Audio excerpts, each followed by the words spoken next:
schön, dass ihr wieder da seid. Heute wird es ein bisschen epischer als sonst. Wir haben hier dreimal den Starkiller V4. Einmal für mich, zweimal nicht für mich. Heute, keine Sorge, gehe ich nicht auf alle Griffe gleichzeitig ein. Nein, wir picken uns nur einen raus, denn diesmal habe ich ein bisschen mehr mit den Akzent-LEDs gespielt, ein bisschen mehr Farbwechsel und so weiter und ein paar Details sind mir auch noch aufgefallen. Also zum ersten, beim Installieren, diese Pins hier ragen ungefähr 2/10 noch in den Griff rein. Das heißt, zerkratzt eure Klinge. Also wenn ihr den Griff habt, flext die ein bisschen ab, dann bleibt die Klinge so, wie sie sein soll, nämlich ja, im tadellosen Zustand im besten Fall. Dann haben wir noch, ich aktiviere das Lichtschwert hier mal. So, jetzt sehen wir, dass wir hier immer diesen Farbwechsel haben. Der wechselt hier durch alle Farben durch. Und wir sehen hier, dass die Farbe hier oben immer durch das PCB verfälscht wird. Wenn wir zum Beispiel grün haben, haben wir oben ein Mintgrün. Das geht jetzt ein bisschen schnell hier. Können wir mal gucken. So. Das geht jetzt langsam ins Blaue und wir haben immer noch so ein Türkis hier oben. Also da nicht wundern, das liegt einfach hier nicht an den RGB-LEDs, die machen das alles ganz wunderbar, aber hier an dem Material, das verfälscht einfach die Farbe. Dann gucken wir hier nochmal, ich zeige es einfach so gern, dieses Chassis ist einfach überragend. Jetzt, da ich es dreimal parallel praktisch installieren durfte, hat das sehr viel Spaß gemacht, denn hier passt alles so, wie es sein soll. Und vor allem ist das Profi 3.9 hier, was wirklich, was ich nur jedem empfehlen kann, wenn man eben so viele Akzent-LEDs hat, beziehungsweise 3 Klingen, dann sollte man das auf das 3.9er zurückgreifen. Und hier sehen wir einfach, hier sind sehr viele Kabel, also nicht nur die 3 hier oben, sondern jedes Mal, wenn hier ein Auge praktisch zu ist, heißt das, da guckt ein Kabel praktisch auf der anderen Seite runter durch.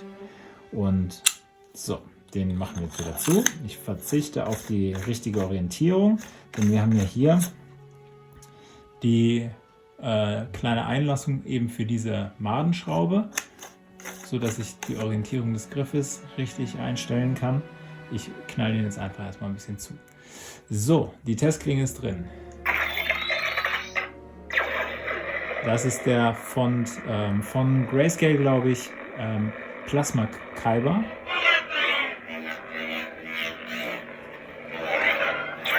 Mal was ganz anderes. Aber zeigt so ein bisschen, was der Griff kann, wenn man ihn lässt.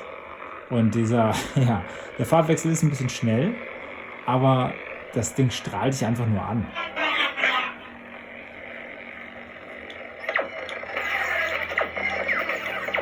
Das ist pures Licht. Es macht schon Spaß. Es macht schon sehr, sehr viel Spaß. Und der Ton, der ist hier auch, ja, ich habe es oft genug gesagt, der ist hier schon sehr gut.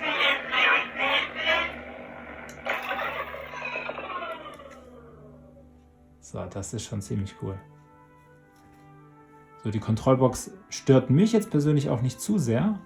Kommt darauf an, wie ihr den Griff haltet am Ende, um zum Beispiel hier so einen Flip auszuführen. Wenn ihr hier praktisch in dieser Einlassung seid, dann passiert euch da nichts, dann stoßt ihr nicht immer hier an die Kontrollbox. Also deswegen ist der eigentlich ganz gut zu halten für einen Griff, der so offen ist, hier mit Kristallkammer und allem.